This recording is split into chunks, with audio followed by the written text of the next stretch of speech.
Do not go into the black room on the dark web. You have been warned. Posted by Unknown. Last year, I did something really bad. I got onto the dark web with a few friends, and I'm telling you it is real. There's a certain site, and I'm not giving the full name. Let's just call it the Black Room. Me and my friends waited until their parents went to bed, and all three of us pulled up chairs to the computer. It was a live streaming site. There was a black screen, and people were typing into the chat box in another language. We just watched and waited for something to happen. A topless woman with long dark brown hair appeared in a chair. She was wearing blue jeans. Her hands were tied with what looked to be thin blue ropes and duct tape double wrapped. I guess it was to make sure she didn't get out. Her feet were cuffed together with what looked like metal leg cuffs. She had a blank look on her face. The camera flashed off to dark again. It looked like someone was covering the camera with a towel. Then I heard the sick sound of a drill being turned on. The towel was removed. I heard her shouting in another language, probably begging for her life. Screaming and crying, but she could not move. There was a shirtless man in a BDSM mask. If you don't know what that is, I suggest you look it up. It was a black leather-looking mask with eye holes and a zipper where you could zip up your mouth. She began screaming, and I wanted to turn away, but curiosity got the best of me. He put the fat metal tip of the drill straight into her damn eye. It made a sickening squishing sound, and she was moaning and screaming as the drill went directly through her eyeball. Dark red blood began oozing out, and it looked like the poor woman was going into shock. She was shaking so bad. The camera had zoomed in. Her eye was still attached and had major blunt force trauma. It looked like a big black bloody hole. Her eye was half there somewhat. It was really hard to look at. Then the camera lens went black again. We heard two loud pops that sounded like a gun. It was silent. No more sound, no more video. The viewing was obviously over. Oh my God, I told my friends, I just think we witnessed a murder. They shot her, they really fucking shot her. My friends and I agreed we would never watch anything like this again. I went home feeling disgusted with myself. I hoped and prayed it was not real. Sadly, it may have been. I promised myself no more. I would never watch anything like that again. That lasted till about the next weekend. Next Saturday night, after playing the PS4 for a few hours, we began to get tired and smoked a few joints to wake us up. Then my best friend, we will call him Rob, suggested we get on the dark web again. Rob is a computer genius and knows how to get deep into the dark web. He used a VPN. We decided to click on the Black Room again. Rob told me that only 4% of the internet is visible to the public and 96% of the remaining is made up of the deep web. That made me feel a bit sick to my stomach. What a disturbing thought. It took a few hours and the site wanted us to pay with Bitcoin, and we did. I don't know how we easily got in the first time without paying. I guess we just got lucky because they wanted us to pay next time. This time the screen was not black and there was a concrete-looking room and a bucket. A big heavy-set man had this white pillowcase around his head with holes cut out for his eyes and mouth. You could not see his face. He picked up the bucket and began laughing, showing us the bucket and then showing what was in the bucket. I almost threw up. It was a bucket full of body parts. Human body parts floating in this clotted red goop. I was assuming it was coagulated blood. I just remember seeing bloody teeth, a few fingers, and what looked like a couple of eyeballs or what was left of them. This couldn't be real, I thought, but by the way the man was laughing, it was no joke. It had to be animal parts, one thought. Please let it be animal parts. The camera zoomed in, and on the bucket was a white piece of paper that read, Victim 12. It was written in permanent marker. Was this the remains of some poor unfortunate soul who got brutalized like the first victim? Was this the remains of the poor lady we saw last week? Ugh, I had really hoped not. I wasn't prepared for what happened next. The screen went black again, and in a chair sat another woman. this time with blonde hair, and her eyes were covered with a black scarf. She was bound by her hands and feet with the same thin blue rope, and I felt very sorry for her. Her waist was strapped in with some sort of belt holding her down onto the chair. A white sheet was hung up behind her. I wanted to help her and felt like there was nothing I could do. The fat man began dipping his hands in the gooey mess and trying to shove it in the woman's mouth. She tried to hold her mouth shut, but the man got angrier and slapped her in the face. It sounded like he was telling her, "Eat it, eat it." She began to chew and cry, and then vomited the whole mess up on her pretty white silk blouse. The chat box was going wild. People were typing in different languages, and the chat box was going wild. Then I heard it. The cranking of a chainsaw. There standing beside the poor girl appeared the same man from the first video. He was holding a chainsaw, shirtless, black mask and all. I got a sickening feeling in my stomach. This is not going to be good.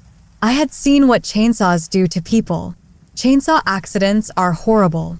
I wanted to stop viewing right then and there, but my friends were eager to watch, and I didn't want to seem like a wuss. She was screaming her guts out, flailing, trying to get out of the chair. Good thing we all had our headphones on because this was really loud. I watched in horror as he began to try and cut off her arm. The chainsaw went through a little and then kicked back in a jerky upward motion, coming close to knocking her attacker out. He must have hit her arm bone, I thought. I think this really angered him.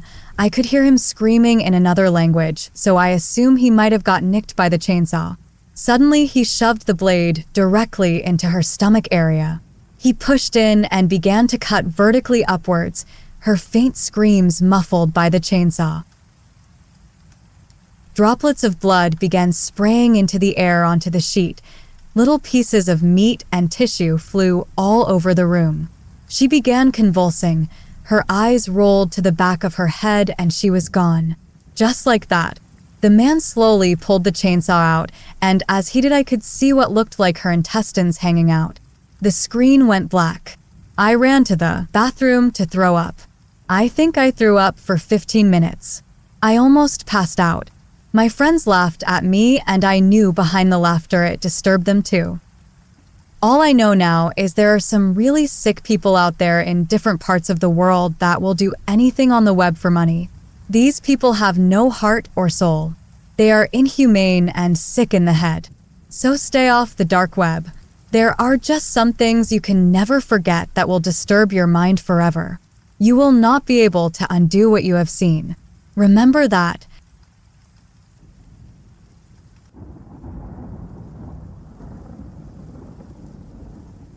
I bought a mystery box off the dark web. Posted by Ekro.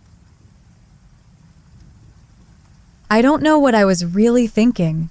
I had been drinking with friends and got home drunk. I decided to open Tor, and one link led to another. I ended up on a marketplace website that was selling all sorts of shady shit. I could buy my own weight in cocaine if I saw fit and had the money, though something caught my interest. A posting said, "Mystery box, made to order, $250.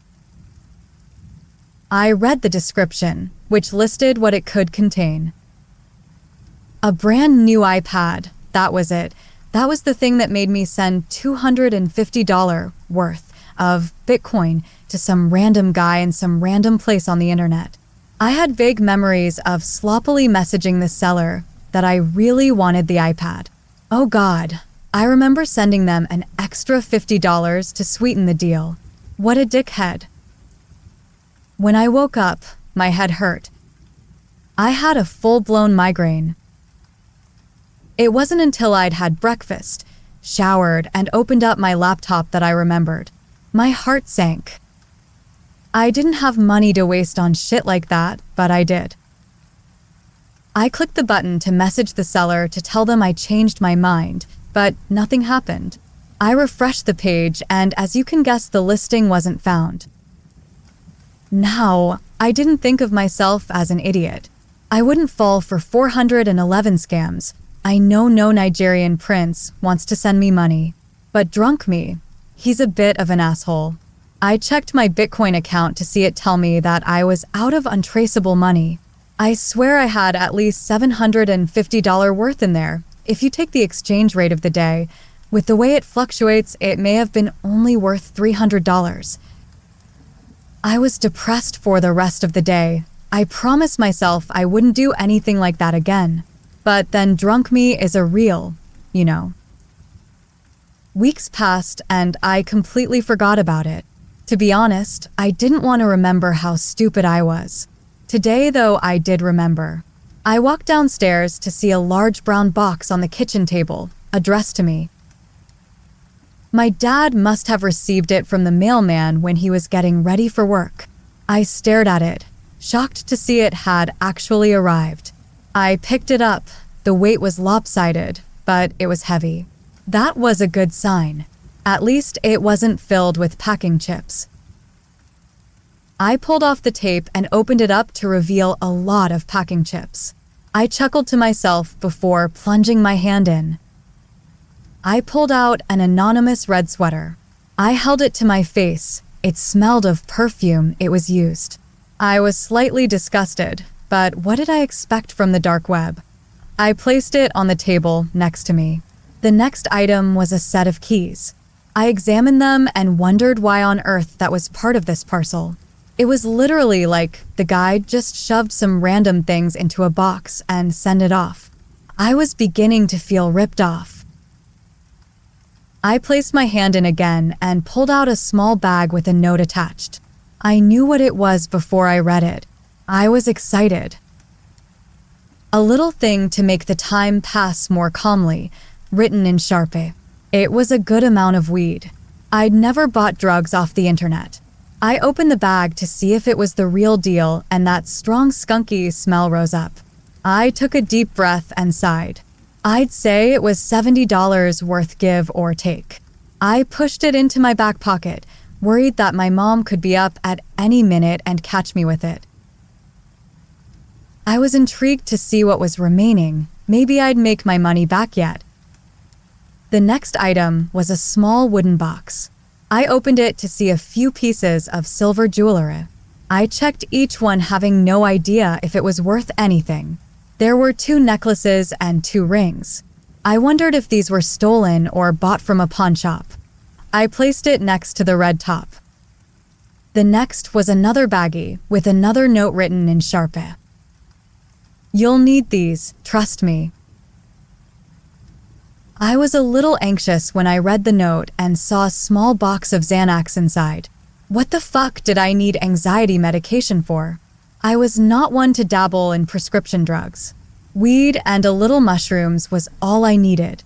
I knew some friends who'd pay good money for that. I had no idea how much they were worth, though. I'd look it up later. I assumed $50, so that was $130 so far. And to be fair, for something off the dark web, if I only lost around half my money, I should count myself lucky. I fished around in the box again and couldn't feel anything else.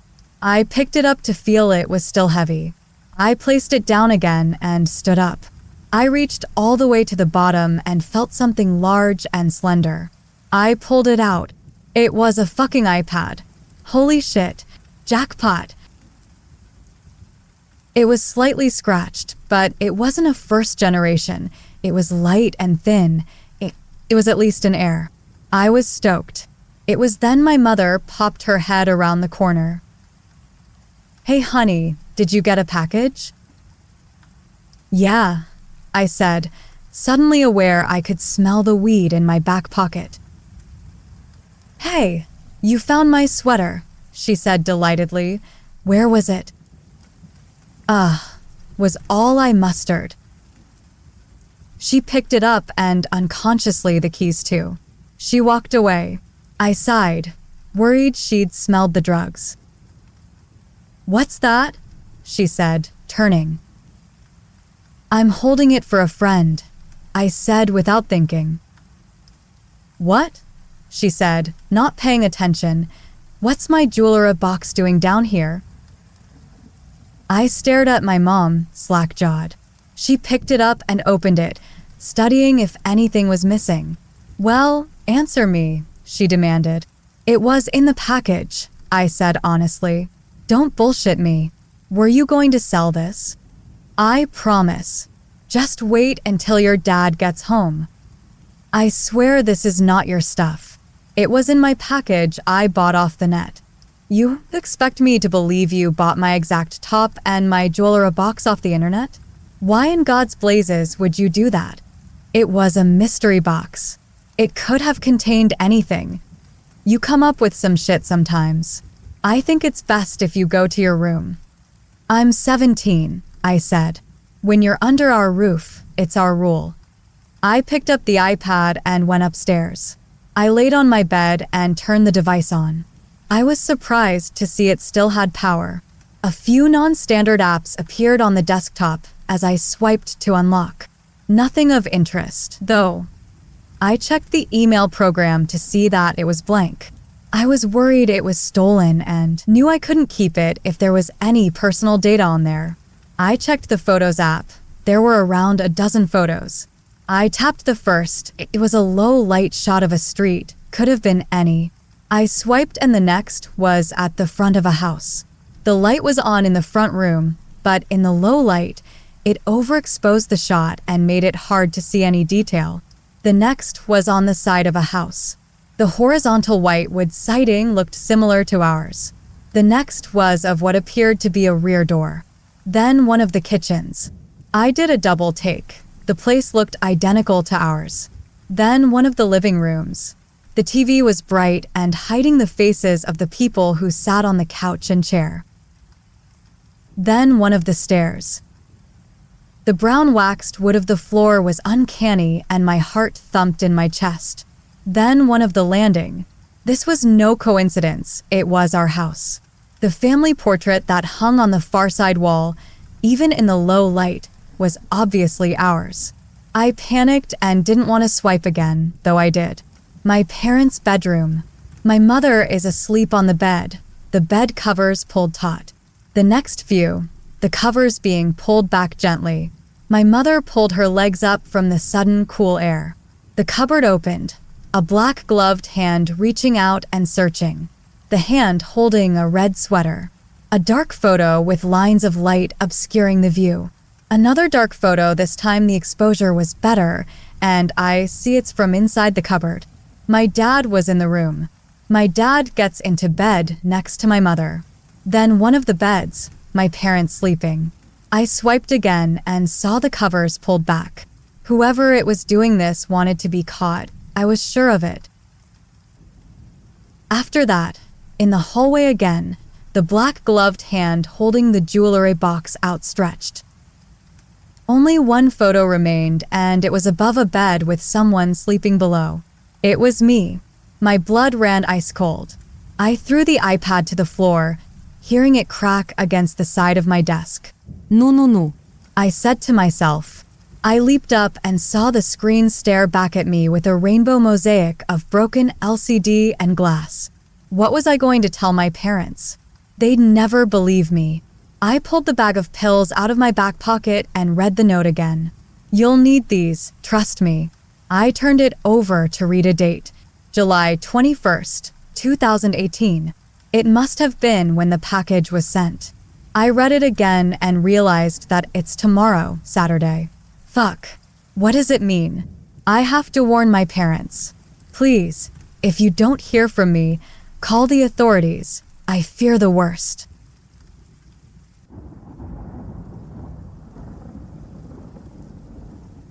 I ordered myself on the dark web. Posted by Alec 2004. I know you're frowning. The title is weird, I know. But if you could just give me a moment, I'll explain. I'll have to be fast though. I don't know how close they are. Essentially, I ordered myself on the dark web. I'm a drug user, I'll admit it. Weed is my usual go-to, but I buy that off my friend. If, however, I want to get something a little heavier, like acid or coke, I just order it off the dark web. It's surprisingly simple. A few clicks, some Bitcoin transfers, and then boom, I have acid in my P.O. box. But I'm also a curious guy. The dark web has always intrigued me. Up until a few days ago, I had only been on there to buy drugs off sites some of my friends gave to me. But late one night, I was sober and at home, which was a rare thing for me. So, since I was bored, I decided to boot up my Tor browser and try and see what sort of fucked up shit I could find on the dark web. If you've ever been on the dark web, you'll know that you can't just search up red rooms or Hitman for hire and get results. No, you have to find links to these websites first. So I hopped back onto Google again to try and find some links to a messed up website. I know it's weird that I was actively searching for the worst, but as soon as I got on the dark web that night, I had a sense of morbid curiosity overcome me. Anyway, I spent a little while trying to find some links.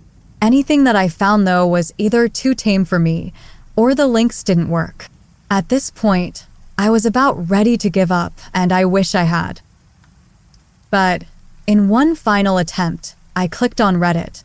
Hopping onto r/deep web, I didn't think I would find anything. So, I just scrolled through hot for about half an hour before sorting by new. Then, I found it. One simple text post titled, "Slayer's Assassination and Life-Ruining Services." In the text box in the post was what seemed to be just a random assortment of numbers and letters. It took my tired brain a second to figure out what it was, but I realized pretty quickly it was a link, presumably to a Hitman website. So, I decided to paste the link into my dark web browser, and what do you know, it worked. But before I decided to go any further, I figured I should go back to OPS Profile to see if they have posted any other dark web links. However, when I went back to the post in question, OPS Profile was deleted. Weird. Anyway, I reopened my dark web tab and hopped onto the site. Up along the top of the website was its name, Slayer's Assassination and Life-Ruining Services, and next to it, what looked to be a skull inside of a crosshair. I chuckled when I saw that. The site must be fake. Upon scrolling down, however, I was not disappointed. There was a paragraph of white text on a black background and a small box to the right of the text that just said, "Place an order." The text was the main part, though, as it took up most of the page.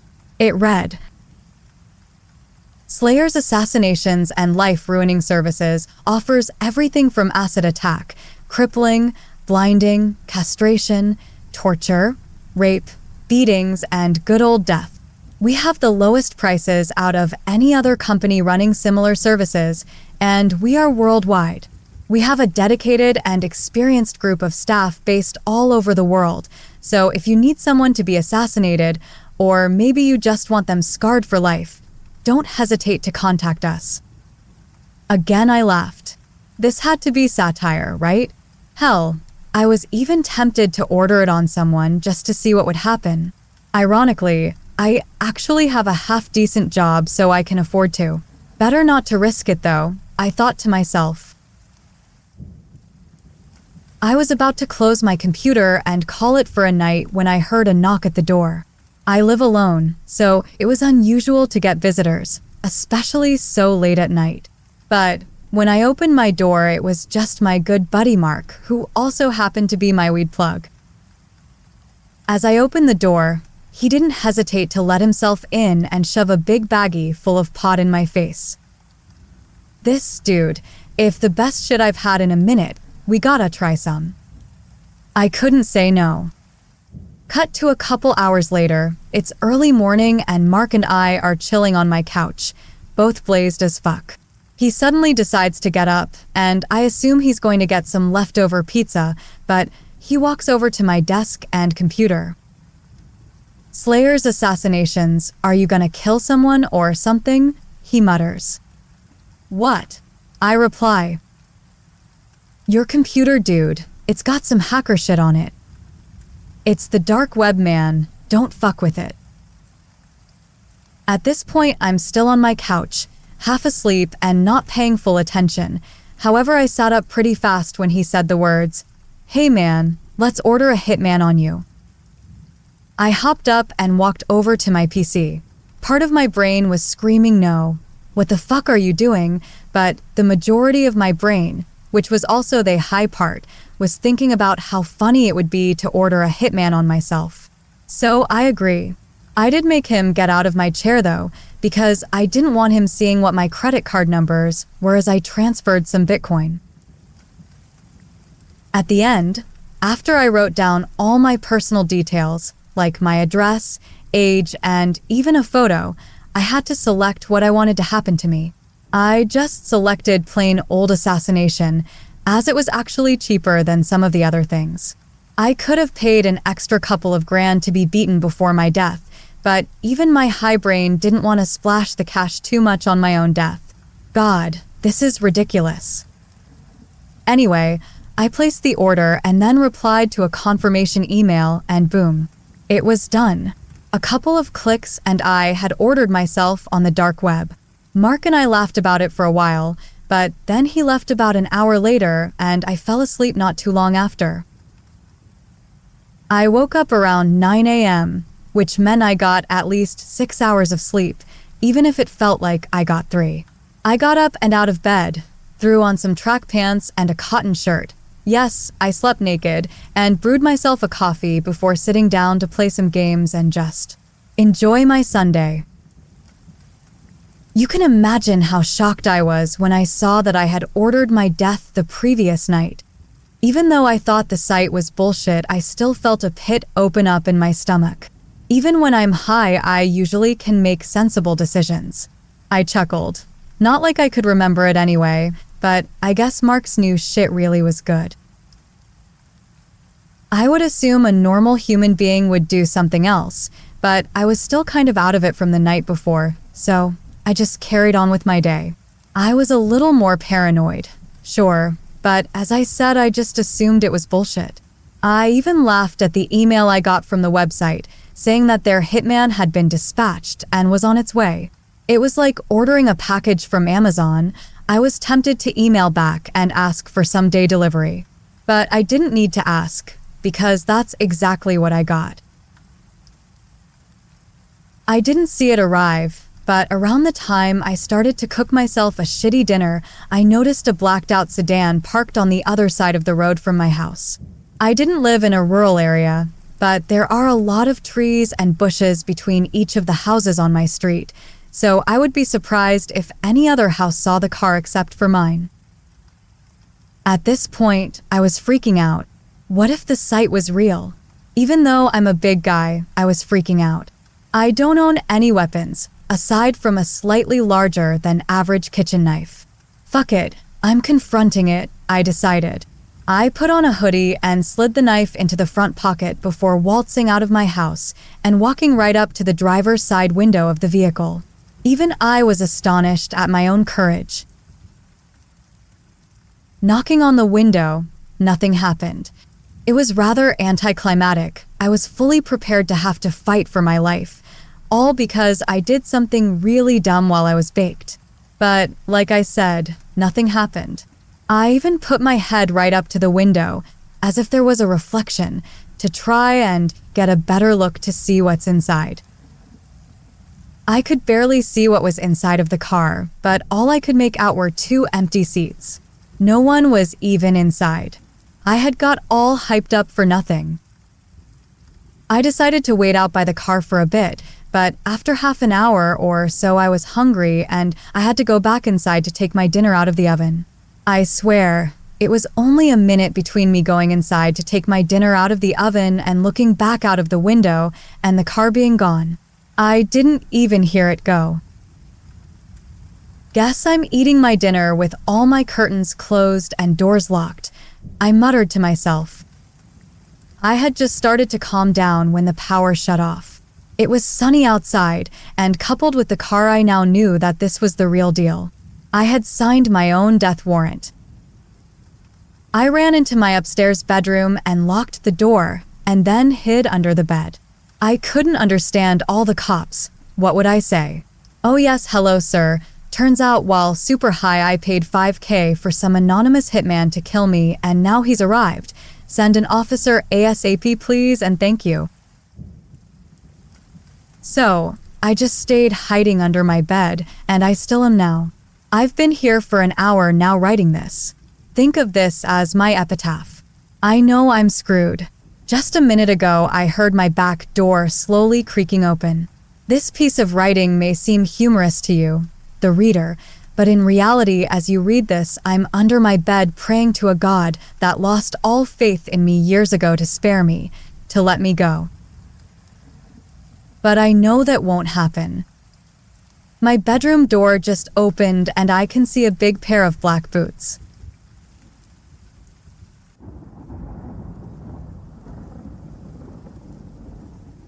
There is a place much worse than the dark web. Posted by Unknown. The internet is an amazing place. There are endless opportunities, things to see, to read, friends to make, and so much more. But there are bad places too. We all know that, but no one knows the true extent of the terror. The truth. I have to post this here because I don't have long, but I'll tell my story in full. You see, I'm one of those computer kids, fascinated by technology. I could program the universe if you gave me enough money. I get straight A's at school, and my computer science teacher loves me. Safe to say I'm pretty skilled when it comes to the internet. My knowledge of tech and the internet has led to a certain fascination with the deep web and dark web. I managed to burrow my way in there a few years back, and I've been a habitual surfer ever since. Despite common tales of snuff, rape, child porn, and all that, I've not continually seen much extreme stuff on the dark web. Instead, it seems to be a conglomeration of weirdos who want people to shit on them, and occasionally the odd pedophile.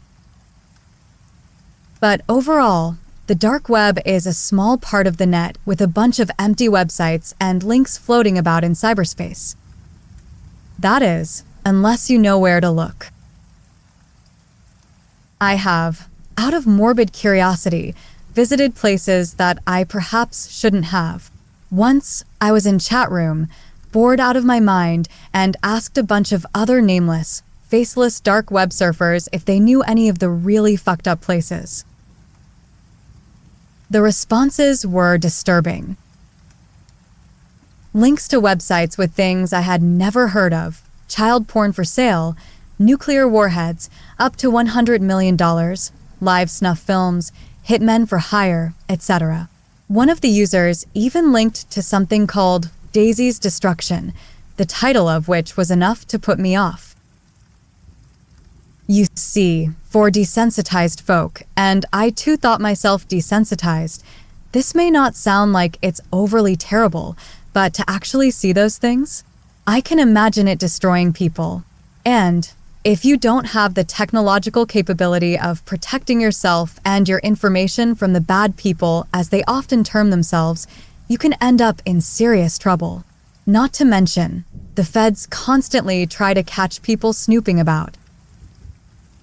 It's safe to say, the dark web can be a terrible place. A collection of the world's most evil people. And I thought I'd seen it all, but man, I was wrong. There is another kind of terror that few people talk openly about. It's the purest form of fear, and no, it's not fear of the unknown.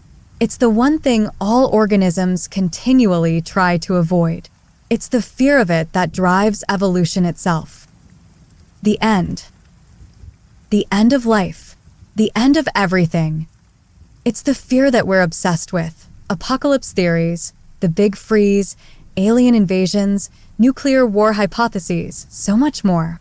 It's the fear of not existing that we, and all other life forms, strive to escape. And it's the end that I found. Let's consider the iceberg theory. Roughly 4% of the internet is in the safe zone. Below that is the deep web, which makes up about 90%. Then, at the very bottom of the iceberg is the dark web. But what I found, by comparison, is like the Challenger Deep, the abyssal zone, far beyond the safe and warm light of the internet. It started 2 days ago. I was at the bottom of the iceberg again when I came across a small link. There was nothing special about it, other than the fact that it was colored yellow. I clicked it.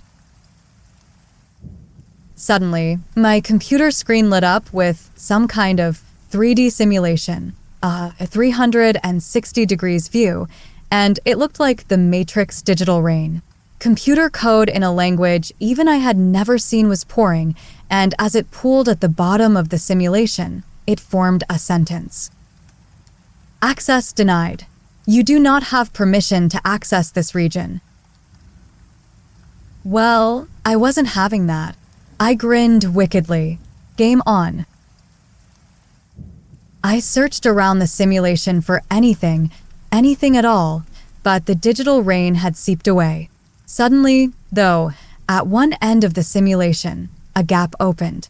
At this point, I was convinced this was some kind of VR video game. I was too busy figuring out if I could get access to wonder whether or not I should. The gap gradually grew wider, letting in blue light from the surrounding area, and I began to see links to documents. They were nearly all named with random strings of letters and symbols, all except one. The archive. I clicked on it. It opened a document titled Earth 4.5 GA 2040 AD, and my interest was immediately captured. I scrolled through the document, which seemed to be a generally basic timeline of the history of the Earth, but with some scientific declarations that I was not familiar with. I realized that it would take me an incredibly long amount of time to scroll through 4 billion years of history, so I searched around for anything else. The pages with the timeline on were surrounded by that same language, one that I didn't know. Aha! In the top right, I noticed what looked vaguely like a search bar, so I clicked on that and typed in 2002, the year of my birth. The pages seemed to shoot upward at Mach 50 before halting on one page, where 2002 was one of the years listed. I was, oddly, shocked to see that it listed the major events of that year. North Korea admits the development of nuclear weapons in defiance of the treaty. NASA's 2001 Mars Odyssey space probe begins to map the surface of Mars using its thermal emission imaging system, and every other major event that went down in 2002. After scrolling through the following years, they too had all major events listed. What I saw next was unnerving. The years that hadn't happened yet were listed, as were their events. 2021, second wave of disease kills 6 million. My heart was racing. I was eager to read on. 2025, first contact with extraterrestrial life made. 2028, explosion in advanced technology leads to the terraforming of Mars. Climate change solutions proposed to the UN with success. 2035, first humans sent to Mars. Even population distribution. I couldn't believe what I was seeing. Was this just some made-up BS, or was it real? I managed to find it easily enough, but was that yellow link temporary? What was something like this doing on the dark web? After several hours of reading about the amazing future achievements of humanity, the timeline ended completely at 2040. 2040 the end. What? At this point, I relaxed. This surely wasn't real. No way. It was just one of the weirder things on the internet. But as I was about to click off and return to the safe, normal surface web, a message appeared. My screen turned a deep navy blue, and a long string of white words lay before me in a chat room. Hello, Jack, at 2334 Charles Avenue. We are the Veil, Section 20, MW, Earth. We noticed that you found the archive, and props to you. It isn't normally that easy. In fact, you're the second human being to have done so. The first human did it all the way back in February 2014. Both times, your access was made possible because of the sunflower link, which happens every so often. It seems there has been a breach in the code, a result of fairly poor human technology. We're working to fix that. Unfortunately for you, you have accessed our database and reviewed the archive, which you do not have permission to do. Our team is conferring at this moment to decide the best course of action. We are considering your nature. It is okay to make mistakes because you're human. We are not. The moment I had finished reading this, the message vanished and my computer blacked out. I was still frozen. They knew my name, which isn't possible. I never, ever use my real name on the internet. They knew my address, even though I have multiple concrete VPN servers directing my location elsewhere. What the hell? We are not. Slowly, I stood up out of my desk chair, walked over to my bed and lay down. I switched on my lamp. I felt more comfortable in the light. It's been 2 days. I haven't touched my computer, nor have I heard from the Veil. But I know they feigned their consideration. I've seen what I shouldn't have. I know the end is coming. I need to escape now. But I didn't just believe them because they knew my name and address. I believed them because they said I was the second human to have discovered them. Using my phone, I scoured the web for The Veil and Section 20, MW, Earth, looking for said other humans, but nothing came up. But then I tried something else. I searched redacted, and the result was a name and some kind of code. Zahari Ahmad Shah, MH370. That was all. I know what I have to do. I'm sorry.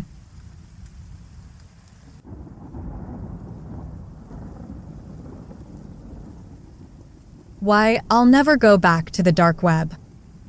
Posted by Dark on 3X. Back in 2019, right at the beginning of COVID, I became quite isolated from family and friends. It suited me at the beginning, but little did I know that my curiosity would forever scar me mentally. I would often upload YouTube videos of myself browsing the dark web for fun, and until December 4th of this year, as usual, I'd have a brief run through user-submitted links to make sure everything was okay for YouTube and its rules. I must have been about 45 links down when I clicked it. The link opened a new tab, and a video began to play. I could see one person lying on a bed and another one hooded and masked standing over the top of him on the right side of the bed, and that's when he proceeded to stab the person laying down over and over again. At first, it didn't really faze me. I've seen videos like this before.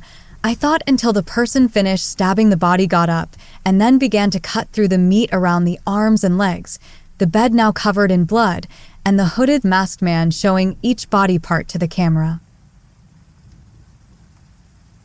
I sat through the first 7 minutes thinking to myself, this is a disturbing video to say the least, until I realized that it wasn't just a pre-recorded video, it was actually a live stream, and just as the masked man finished his work, he stopped and walked towards the camera, reaching into his pocket and placing it directly in front of the camera.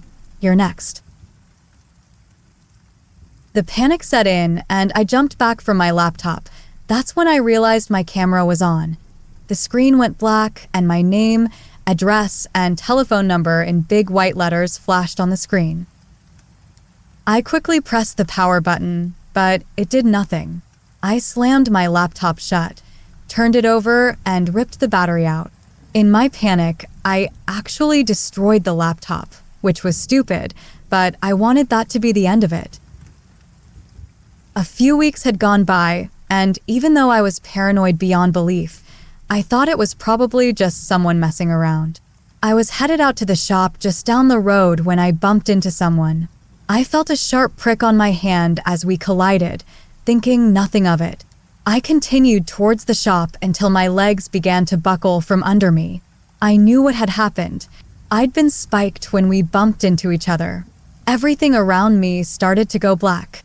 I tried fighting the drug, but the drug finally took over and I collapsed in the street. I thought I was done until I woke up in the hospital a few hours later, dazed and confused. Panic set in, and the doctors had to restrain me until I calmed down. They told me I'd been given some drug to knock me out and proceeded to give me my stuff back. There was a note that read, "Never come back to the dark web. This is your one and only warning.